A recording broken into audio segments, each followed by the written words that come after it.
सभी शिष्यों, साहित्य विमर्श चैनल में आप सभी का हृदय से स्वागत है।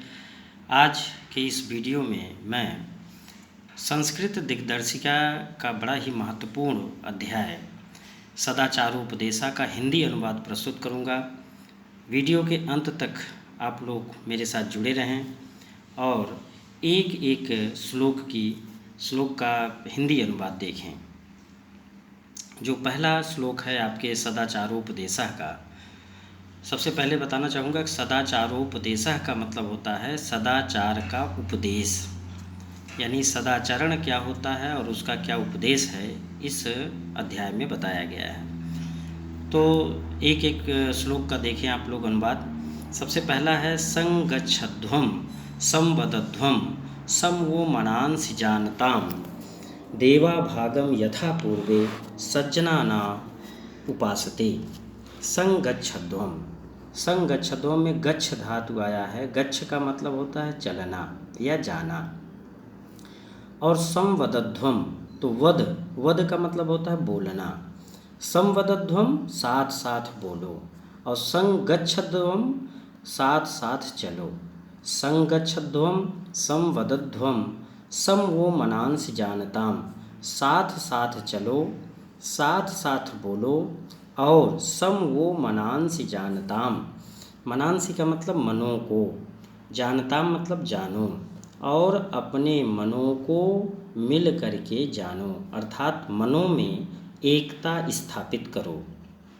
संगच्छध्वं संवदध्वं सम वो मनांसि जानताम, तुम सब साथ साथ चलो, संवदध्वं साथ साथ बोलो, और सम वो मनांस जानताम, वह का मतलब होता है अपने। तो यहाँ पर वो आया है, वह का मतलब अपने।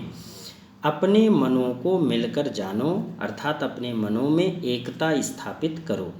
देवा भागम यथा पूर्वे, जिस प्रकार देवतागण, देवा मतलब देवतागण, भागम मतलब भाग को, यथा का मतलब जैसे या जिस प्रकार से, तो जिस प्रकार से देवता लोग अपने अपने भाग को, पूर्वे माने पूर्ववर्ती देवता, जिस प्रकार पूर्व में देवता संजना नाम का मतलब ज्ञानपूर्वक, जिस प्रकार देवता ज्ञानपूर्वक अपने अपने भाग को जानते हुए उपासते पूजा करते थे, उसी प्रकार तुम भी अपने अपने भाग को जानते हुए ज्ञानपूर्वक पूजा करो, या उसी प्रकार तुम भी ज्ञानपूर्वक अपने अपने भाग को प्राप्त करो। ये पहले श्लोक का हिंदी अनुवाद है। दूसरा जो श्लोक है, कुर्वन्नेह कर्माणि जिजीविषेस्थतं समाह एवं त्वयि न अन्योथो अस्ति न कर्म लिप्यते नरे। न अन्यथा अस्ति, ये इतः, ना का मतलब नहीं, अन्यथा का मतलब अलग, इतः का मतलब इससे अलग नहीं है। अब ऊपर से देखें इसका अर्थ कि कुर्वन्नेवेह कर्माणि, कुर्वन्नेव का मतलब करते हुए, इह, अब ये दो शब्दों से मिलकर के बना है, संधि हुआ है, कुर्वन्नेव धन इह, तो कुर्वन्नेवेह हो गया है, माने कुर्वन्नेव का मतलब करते हुए ही, इह का मतलब इस संसार में करते हुए ही, क्या, कर्माणि कर्म करते हुए ही, जिजीविषेस्थम, अब ये जिजीविषेत धन समा या सतम, जिजीविषेत धन सतम, तो ये जब संधि हो जाएगा तो जिजीविषेच्छतम हो जाएगा। जिजीविषेत का मतलब जीने की इच्छा करें, और सतम का मतलब 100 वर्ष, और समाह का मतलब तक, 100 वर्षों तक जीने की इच्छा करें। अब पूरा अर्थ देखें कि कुर्वन्वेह कर्माणि जिजीविषेच्छतम समाह, इस संसार में कर्म करते हुए ही 100 वर्षों तक जीने की कामना करनी चाहिए। एवं त्वयि न अन्यथो इतः अस्ति, और इसके अलावा कोई रास्ता भी नहीं है, तुम्हारे लिए इससे पृथक कोई मार्ग भी नहीं है। और न कर्म लिप्यते नर, और ऐसा करने से मनुष्य कर्मों में लिप्त नहीं होता है। न कर्म लिप्यते नरे, न इससे मनुष्य कर्मों में लिप्त नहीं होता है। इसका मतलब हुआ कि वह कर्म के बंधन में नहीं फंसता है। अब तीसरा श्लोक देखें।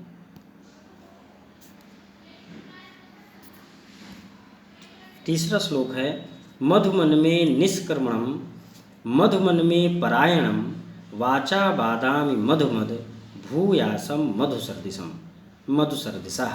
मधुमन में, मधुमत धन में। मधुमत का मतलब मधुमय और में का मतलब मेरी।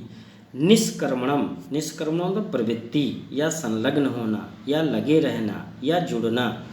तो निष्कर्मणम का मतलब हो गया प्रवृत्ति।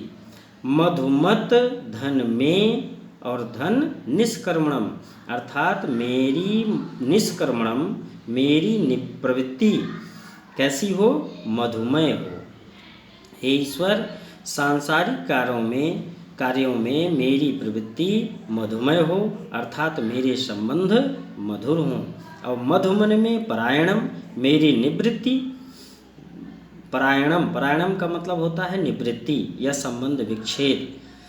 तो मेरी निवृत्ति भी मधुमय हो। वाचा बादाम मधुवद, वाचा का मतलब वाणी, बादाम का मतलब बोलूं, और मधुमत का मतलब मधुमय। मैं कैसा बोलूं? मधुमय। हे ईश्वर, मैं मधुरता पूर्ण वाणी बोलूं। और भूयासम मधुसर्दिशः, भूयासम का मतलब हो जाऊं, मधुसर्दिशः का मतलब मधुर देखने वाला। हे ईश्वर, मैं सर्वत्र मधुर देखने वाला हो जाऊं। अब चौथा जो श्लोक है उसका देखें। आचारा लभते ही आयुराचारा लभते श्रियम आचारात कीर्तिम आपनोति पुरुषः प्रेत्य चेह चा। आचारात धन लभते, पहला शब्द है आचारा लभते, तो इसका संधि विच्छेद होगा आचारात धन लभते, यानी आचरण से या सदाचार से। लभते का मतलब प्राप्त करता है। ही आयुर आचारा लभते। अब इसका संधि विच्छेद हो ही धन आयु धन आचारात धन लभते।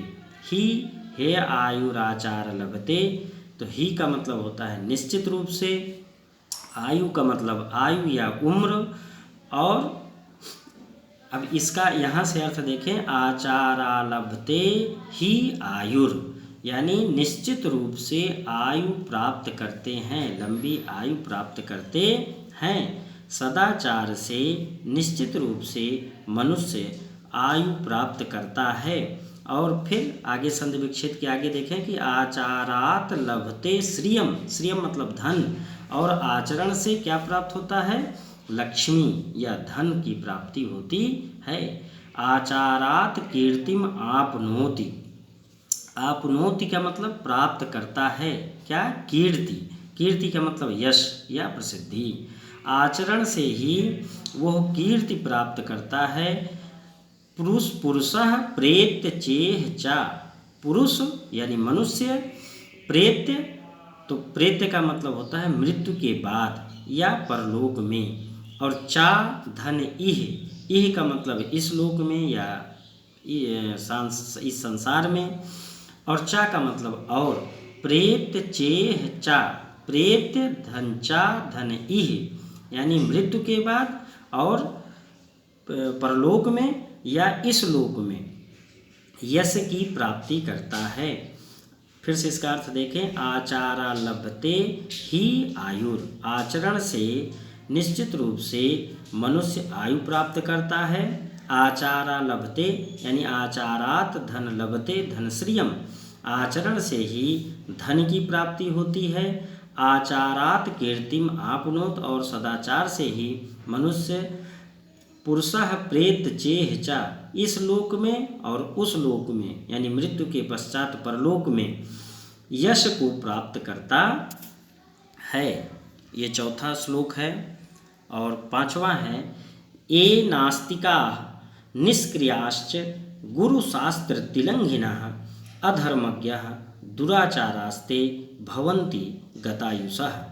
ए का मतलब जो, नास्तिकाः ईश्वर के अस्तित्व में विश्वास न करने वाले को नास्तिक कहा जाता है। आस्तिक और नास्तिक, आस्तिक जो ईश्वर में विश्वास करता है, नास्तिक जो ईश्वर में विश्वास नहीं करने वाला होता है उसको नास्तिक कहते हैं। तो ये नास्तिका है जो ईश्वर में विश्वास करने वाले नहीं हैं, निष्क्रियाश्च और अकर्मण्य हैं, निष्क्रिय हैं, कार्य न करने वाले हैं। और क्या, गुरु शास्त्रों को, गुरु शास्त्र तिलंघिना, गुरु धनशास्त्र धन अतिलिंघना, अतिलंघना का मतलब होता है उल्लंघन करने वाला, और गुरु और शास्त्रों की आज्ञा का उल्लंघन करने वाले हैं। और कैसे हैं, अधर्मज्ञ जो अधर्मी हैं, और दुराचारास्ते और बुरे रास्ते पर हैं या बुरे आचरण वाले हैं या गंदे आचरण वाले हैं।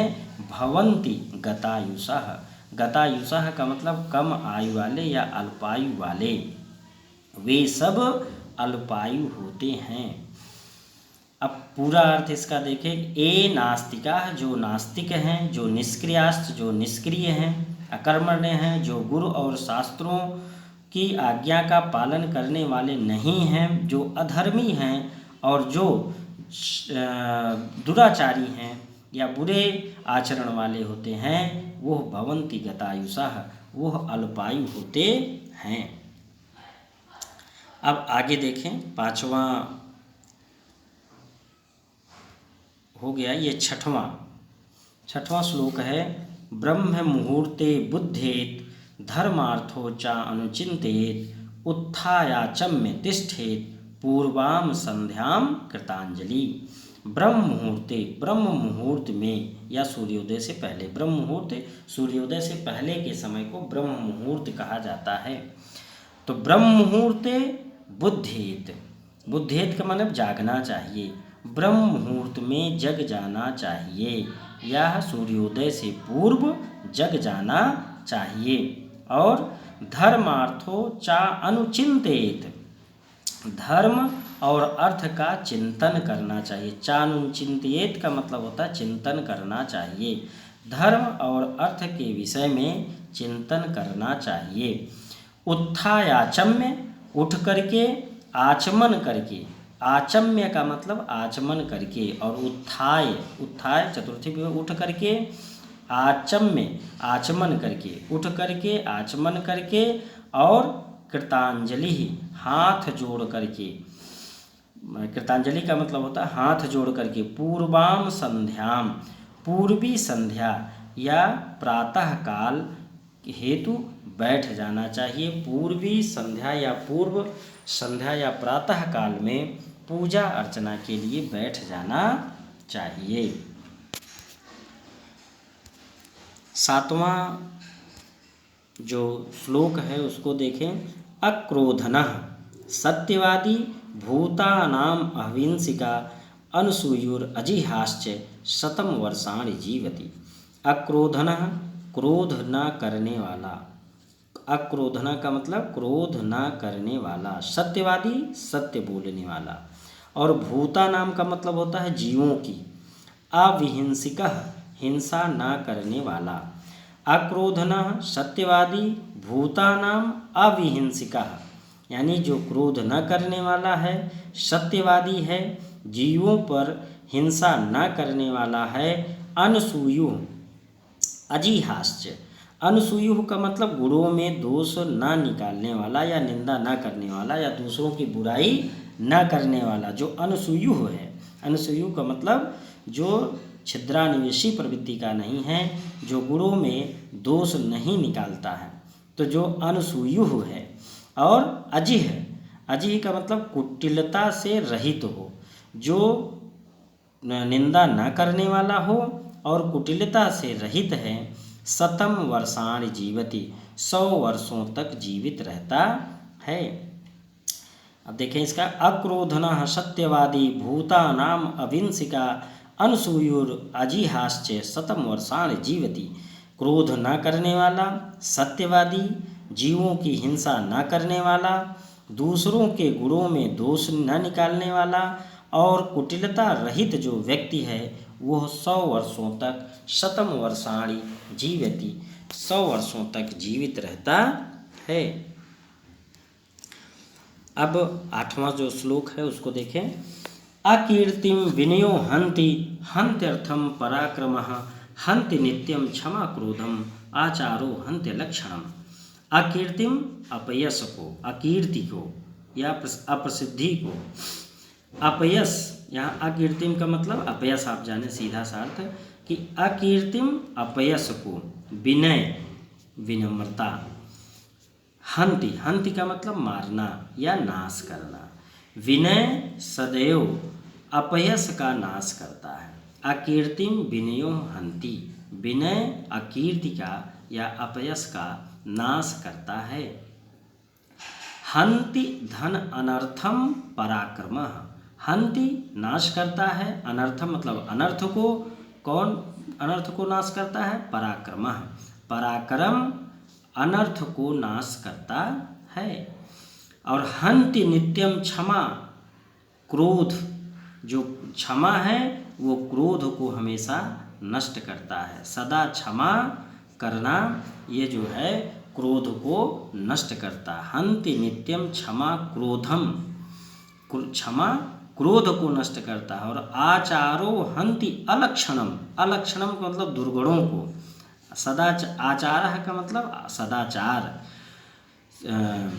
आचारो हन्ति धन अलक्षणम, सदाचार हमेशा दुर्गुणों को नष्ट करता है।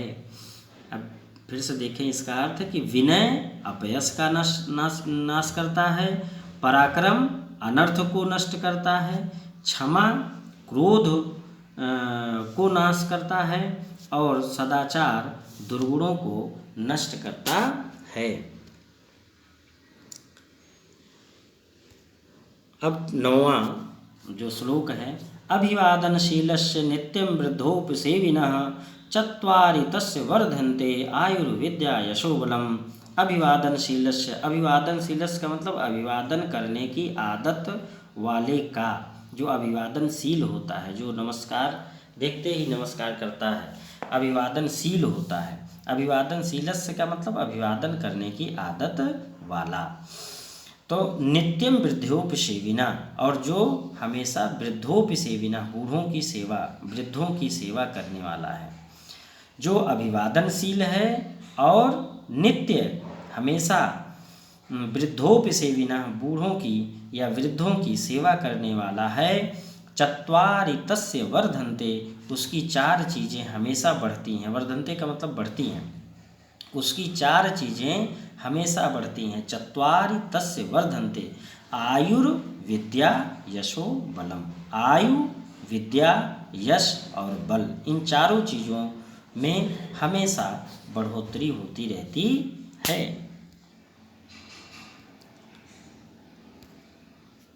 10वां श्लोक देखें। वृत्तम यतनेन संरक्षेत वित्तम आयाति याति चा अक्षीणो वित्ततः क्षीणो वृत्तस्तु हतो हतः।